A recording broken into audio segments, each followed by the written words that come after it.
BJP की government 2014 में चुनाव जीत के आई और इन्होंने इतना बड़ा प्लान बनाया कि दूसरी किसी पॉलिटिकल पार्टी को उठने ही नहीं देंगे। अब हम आ गए और अब हम ही रहेंगे। इन्होंने बहुत सारे लॉज में चेंज किया था, बहुत सारे। सबसे पहले तो 2016 में ये वाला कानून आ गया, इंसॉल्वेंसी कोड। फिर उसी साल 2016 में डिमोनेटाइजेशन किया, डिमोनेटाइजेशन, वो 500,000 का नोट बंद हो गया था 8 नवंबर 2016। फिर फरवरी 2017 में बजट आया और बजट में कंपनी लॉ के अंदर भयंकर चेंजेस किए गए। और फिर 2017 1 जुलाई को कौन आया?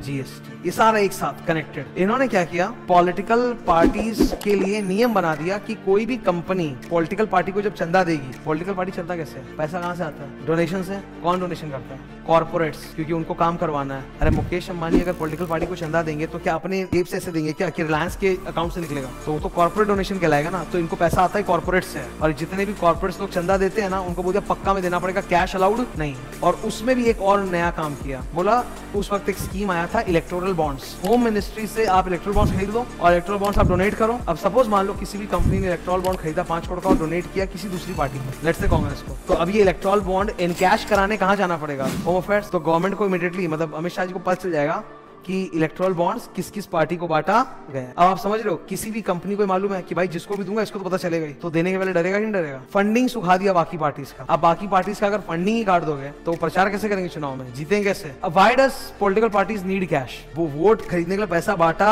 ये एक सच्चाई है। रैलियों में जो भीड़ आती है, कैश बांटा जाता है, तभी वो भीड़ आई है। कोई नेता है, लाख लोगों की भीड़ है, वो भीड़ खरीदी गई है पैसा देके, ठीक है, पैसा दे दे के वोटिंग कराया गया है।